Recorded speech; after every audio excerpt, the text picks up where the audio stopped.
Hello everyone, welcome back to the show. I hope you're all having a great day today. And in this video, I'm going to be ranking every movie I saw in 2023. As you all know, a couple of weeks back, 2023 came to a close, and over the course of 2023, over 100 movies were released in just the US and Canada territory. There were a ton more worldwide though, and there were definitely a lot of YouTubers that had the time and budget to probably watch all 5 million movies that came out. As for me, I watched a total of 11 movies in 2023, so I guess you could say one for each month of the year.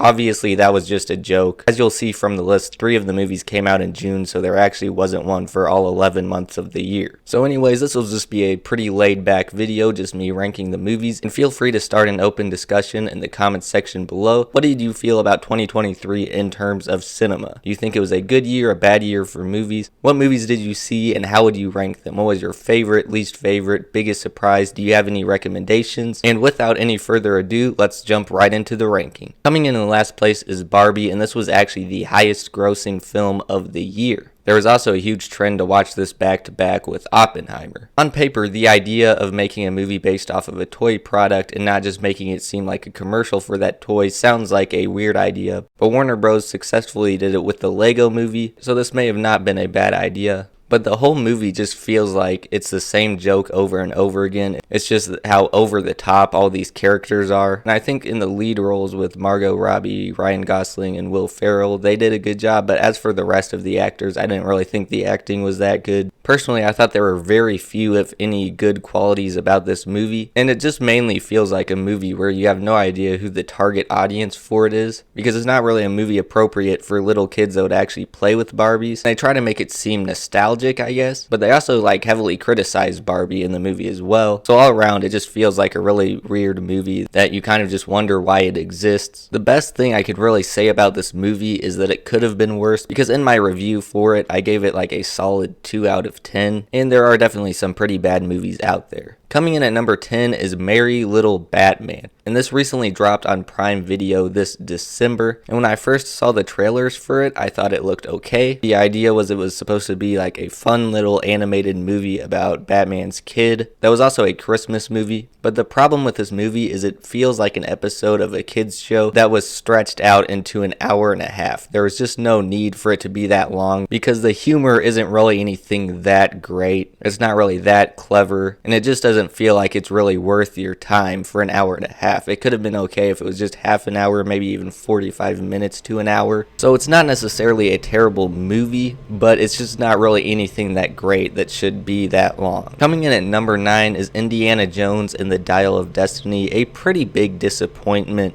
Before this came out, I didn't think it would be as good as the original trilogy, but I certainly didn't think they would make another movie as bad as Kingdom of the Crystal Skull. But this being the first movie distributed by Disney, they didn't even have Steven Spielberg direct it. It just turned out to be very underwhelming, which is pretty bad in this case because this was supposed to be the final installment to the Indiana Jones franchise. Other than the fact that it just has a completely different vibe from the original 4 Indiana Jones directed by Steven Spielberg, and it also uses way too much CGI instead of practical stuff. It just feels like a movie that doesn't know what it wants to be, because it seems like there are 2 options where they could have went with this movie.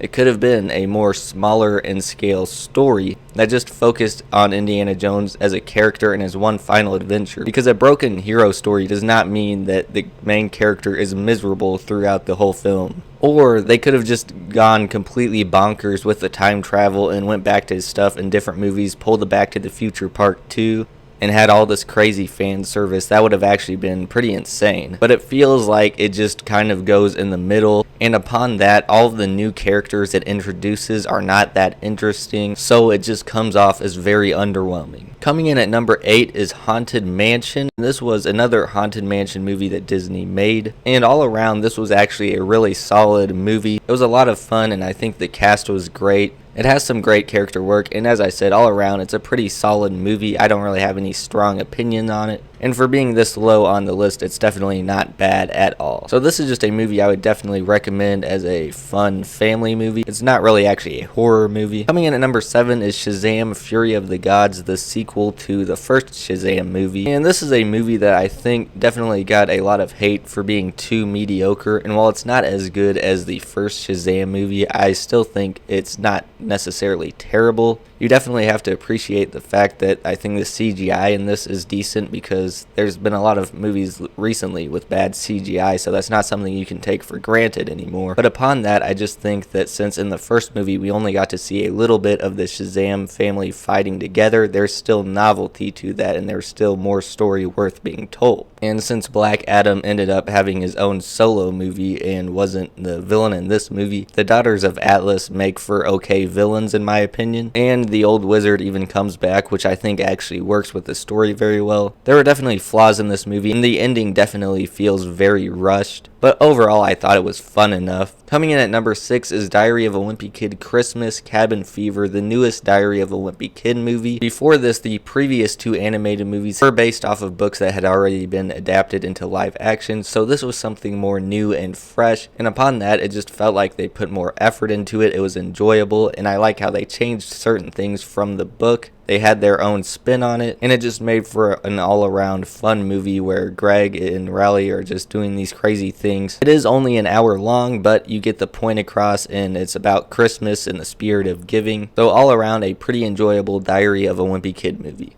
Coming in at number 5 is Good Burger 2, and I actually watched the first Good Burger movie and this back to back, which was pretty awesome because you notice some of the similarities between them. Honestly, as a sequel to the first Good Burger movie, it is pretty much exactly what you would expect, and that is awesome. It's funny, and it's another Good Burger movie, and that's pretty much all you need to know. The new characters are pretty good, and of course you have the old characters back, so all around quality entertainment. Number 4 is Teenage Mutant Ninja Turtles Mutant Mayhem, the newest Teenage Mutant Ninja Turtle movie. And a lot of people were really excited for this movie and gave it like a 10 out of 10. It was perfect. It was awesome. Personally, I don't think it was quite a 10 out of 10. It was definitely solid, and the most important thing that it did right was the vibes. The overall vibe of the movie is just really good. I like the animation style and the way that the turtles interact with each other, as well as their designs, how they look very different from one another. But I feel like the second half of the movie is a little bit underwhelming in terms of the story. What they do with the villain seems a little bit generic. There's good character work, but just in terms of the actual story, I think it could have been a little bit better. But as I said, an overall very good movie, definitely recommended. Coming in at number 3 is the Super Mario Bros. Movie, and this was the second highest grossing film of the year, I believe. And this is basically the type of movie that it's not a masterpiece, but does it really need to be a masterpiece? Because it's a movie about the Mario Bros. From Illumination that is just a ton of fun. And Chris Pratt may have been a weird choice for the voice of Mario,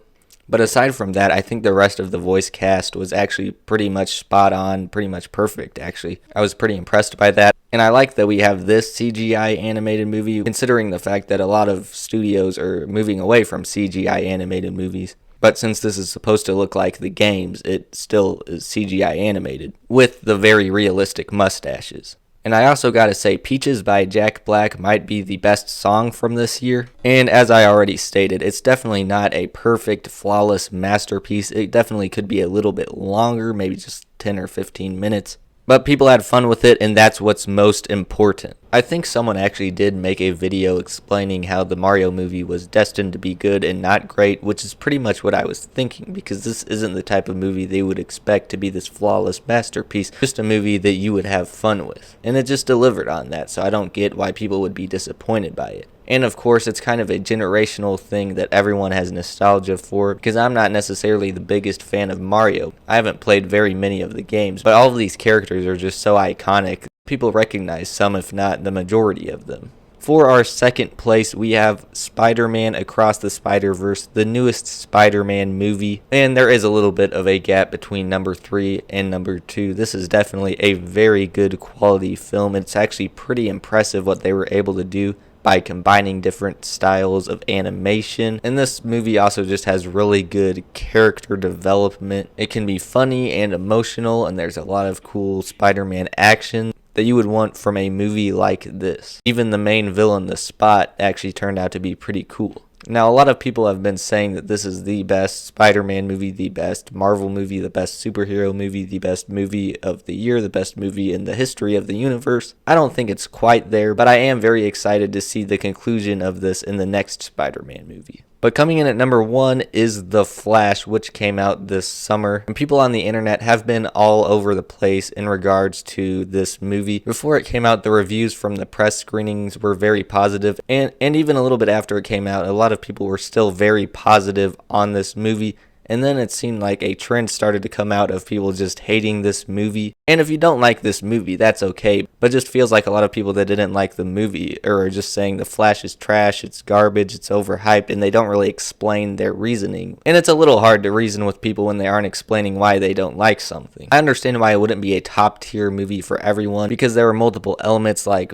whether or not you have nostalgia for Michael Keaton as Batman and how much you like DC as a franchise, that would play into how much enjoyment you get out of this movie. But I think the execution was definitely very good. I think the main reason people are not liking this movie is because the lead actor that plays the Flash has committed crimes and just made bad decisions, which is really a shame. And if that takes you out of the viewing experience, that's definitely understandable. In terms of his performance, though, I thought it was pretty good, especially considering he was playing a younger version of himself, too. And that's just kind of really neat what they did there with the time travel. He kind of had good chemistry with himself, I guess you would say. I think that's really what it boils down to. And then upon that, the CGI definitely isn't great, so that was an easy target for people to just criticize, and then they kind of made up a bunch of flaws that this movie doesn't actually have. Basically just saying it's a mess. I don't really know what they mean by that, because the story is very straightforward. There's definitely a bunch of randomness that happens because of the multiverse, but Across the Spider-Verse isn't a mess. So overall with this movie, I totally had a blast the whole way through. I enjoyed seeing Ben Affleck at the beginning and Wonder Woman, and of course Michael Keaton and some other cameos at the end of the movie. I also thought it was pretty funny, the jokes landed, and I enjoyed General Zod's return and this new version of Supergirl that we got. And the main premise of the story is based around the Flashpoint comic, and I just think it's a very compelling story. It gets emotional, and it's about him trying to save his mom